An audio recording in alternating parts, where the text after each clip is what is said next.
శ్రీకాకుళం అరసవిల్లి సూర్యనారాయణ మహాక్షేత్రం. ద్వాపర యుగంలో సూర్యనారాయణ స్వామి విగ్రహం బయటపడటానికి అసలు కారణం ఏమిటో ఈ వీడియోలో తెలుసుకుందాం.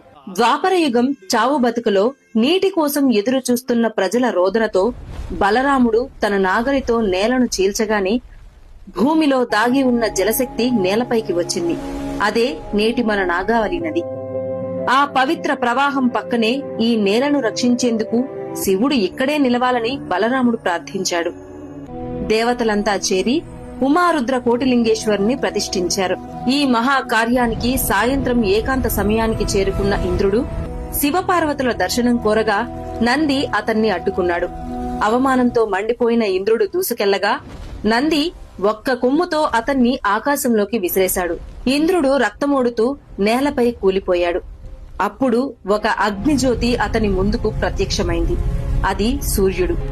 కలియుగంలో భూమిని రక్షించేందుకు నేను ఇక్కడే కొలువవుతాను అని సూర్యుడు చెప్పాడు. నువ్వు పడిన నేలను వజ్రంతో చీల్చు, నా నిజరూపం బయటపడుతుంది అని సూర్యుడు చెప్పారు.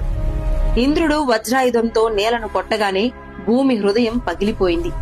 అందులోంచి వెలిగింది దివ్యమైన అరుణశిలతో స్వయంభూ సూర్యనారాయణ స్వామి. ఆ విగ్రహం వెలసిన క్షణంలోనే ఇంద్రుడి శరీరంలోని ప్రతి గాయం, ప్రతి నొప్పి ఒక్క క్షణంలో మాయమైపోయింది. అప్పటి నుంచి ఇక్కడికి వచ్చే భక్తులు కూడా తమ రోగాలు, బాధలు ఇక్కడే వదిలేస్తారని ఈ క్షేత్ర శక్తి నమ్మకంగా మారింది.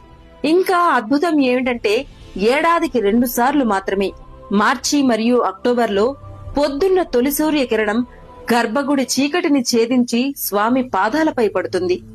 అక్కడి నుంచి శిరస్సు వరకు తనను తానే స్పృశించి మరలా తన శక్తిని తేజోవంతం చేసుకుంటుంది. ఇది నిర్మాణం కాదు, సూర్యుడు తనే తన రూపాన్ని తాకే క్షణం. కృష్ణావతారం ముగిసిన తర్వాత కల్కి ఉదయించే వరకు ఈ భూమిని రక్షించేందుకు వెలసిన ఏకైక మహాక్షేత్రం శ్రీ అరసవిల్లి సూర్యనారాయణ స్వామి క్షేత్రం. ఇలాంటి చరిత్ర మీ గుడికి ఉందా? కామెంట్ చేయండి. మన చరిత్రను ప్రపంచానికి పరిచయం చేద్దాం. మన ఛానల్ ని ఫాలో చేయడం మాత్రం మర్చిపోవద్దు.